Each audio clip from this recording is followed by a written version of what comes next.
Hi everyone. So we have taken the topic Kerala flood 2018. Okay. As we all know that Kerala, commonly known as God's own country, is famous for its rivers and rain also. As we considering Kerala, we are getting two seasons of rainy seasons. Okay. It's commonly known as Idavapadi and Tulam. And during this period, we'll be getting rain for around 6 to 7 days, probably like that. But during 8th August 2018, rain started over many districts and it continued till 20th August, which led to a phase of flood where all the districts and every places were affected and all. So today we'll be talking about um this flood which occurred in 20.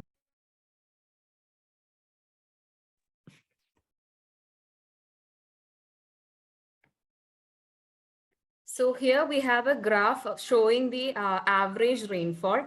Now we move on to the causes of the Kerala floods 2018. So majorly we have two causes for the Kerala floods 2018. One of the main reason is the heavy rainfall. In the year 2018, Kerala received a 116% more monsoon rain than the usual. And the rains were also very unpredictable. The second major reason was the mismanagement of dams. 35 dams out of 42 were opened and the water was released in a large capacity. And all these dams were also full capacity as well. And the other reasons were deforestation. And this deforestation in the name of development caused the reduction of the water absorption capacity of the soil. And this led to the water stagnation. And also the other reasons include overpopulation, change in the flow of rivers, mining and quarrying further added to the calamity, and also the pollutants thrown in the rivers and construction. In the next slide, we have a collage of all these causes.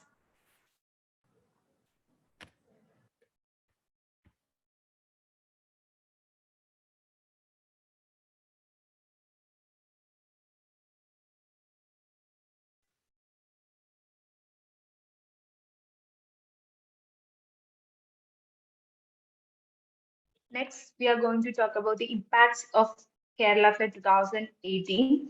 Over 483 people died and 140 were missing. Reports stated that there were 33,000 people were affected. It affected hundreds of villages and 10,000 kilometers of roads were damaged.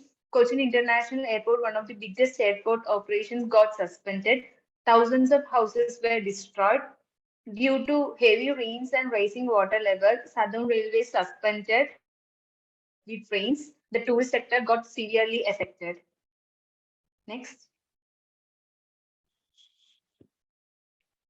And other major impacts were caused exorbitant losses to the agriculture sector. Agriculture sector was severely affected. There was a total economic loss of $4.3 billion. Roads were closed, soil erosion occurred, risk of landslides increased, industry influence, social and schools and colleges got destroyed.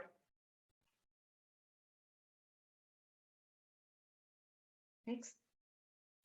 There's a collage attached to this of impact of flood 2018.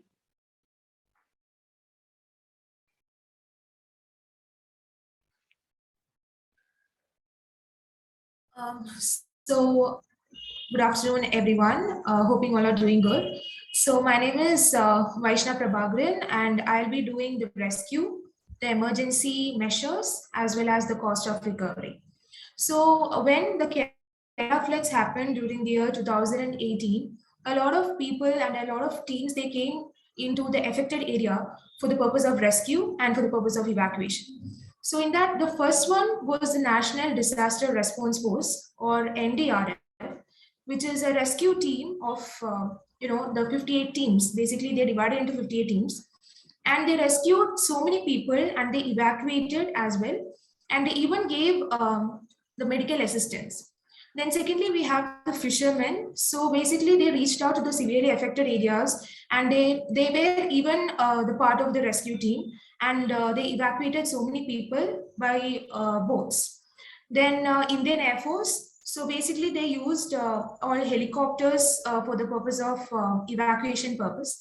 And then we have like various small cultural clubs, college students, teachers, off-road vehicle association, fire force and Kerala police, then citizens of Kerala. So everyone, they all came as one, and they were the part of this rescue and evacuation team. Next slide. So here are some of the emergency measures. So firstly, we have like ration, so provided ration. So basically, it means the distribution of the rice, pulses, sugar, tea powders. All these things were provided to the people who got affected. Then water, sanitation, hygiene kits. So basically, it's the distribution of the cleansing kits, then buckets, mugs, and even the water purifiers and huge tanks were provided. Then as for the shelter, it's like the mattress and coats, everything was provided for the people. And also even small cash prize were also given for the people whose houses were severely damaged. And for the awareness, it's like an awareness has been created among the people, so that they can move out of their houses before the flood gets even worse. Then as for the education kits, it's like providing of the books and other stationery items like pen, pencils, everything for the students. Then next slide. So here are some of the images regarding the rescue operation. Next slide. So the next is the cost of recovery. So the values which you can see over here are all the amounts in lakhs. So the first cost is that the cost incurred for repair of power sector, which is 8,503.11. Then cost incurred for restoration of roads, 9,538.45. Then cost incurred for restoration of bridges, 510. Then cost incurred for immediate restoration of irrigation and water sector, 53,602.79. Then cost incurred in law and order, 174. Then cost incurred for immediate restoration of community and infrastructure, 7,341.36. Next slide. So this will be taken over by Surabhi, and thank you.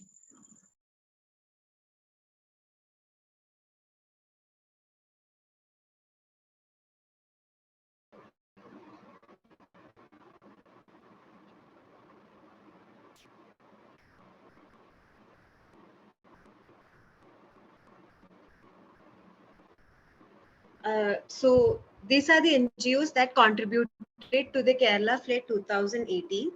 The first one is Pradidwani, the Rice Bucket Challenge, where they were giving rice to the people who were affected. There were Kerala School Teacher Association, where they were helping wholeheartedly to all the people of the Kerala flood, which were suffered by the Kerala flood. The next is Faith India Welfare Trust, Shantigiri Ashram, NCC, NSS, and GRS volunteers, Smile Foundation, Care India, and SEEDS, Sustainable Environment and Ecological Development Society. So these are the NGOs that contributed to the Kerala flood, and they were so helpful to the people of Kerala. These are some of the images which how they contributed or what are the helps they received from other countries and the people. Next is funds and donations. There were many people who contributed for the Kerala floods. The first one is Chief Minister Disaster Relief Funds, where from across the world, people were donating some money which they could through online and everything. The next is donation to the rapid response. Keralathinoru Kaithangu, celebrities from various industries who who contributed crores and lakhs for the people of Kerala. Various political parties also collected different types of money from people, and it also contributed. Many NRI people outside India, there were many people who contributed. The central governments of different states also contributed some of the monies to the Kerala flood. and the UN agencies. Thank you.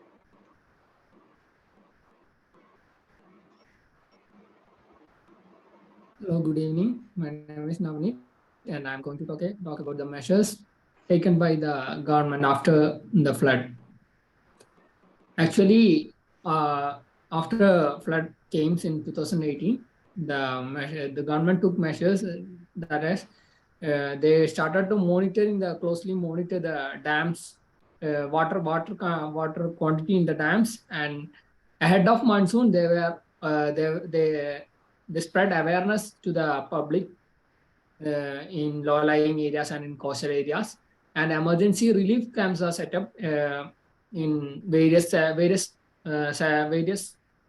under various local bodies, and certain disaster management bodies are set up under the local bodies like panchayat and municipality, etc. Uh, Moving on to the next slide. Okay, now I am going to conclude this session. Actually, Kerala flood is a very serious and dangerous one, but the Kerala people, unlike others in Kerala people, they put their hand together in order to overcome that, and many other than the Kerala people, are armed force, fisherman folks, police, and common people all play a major role in overcoming the situation. Thank you.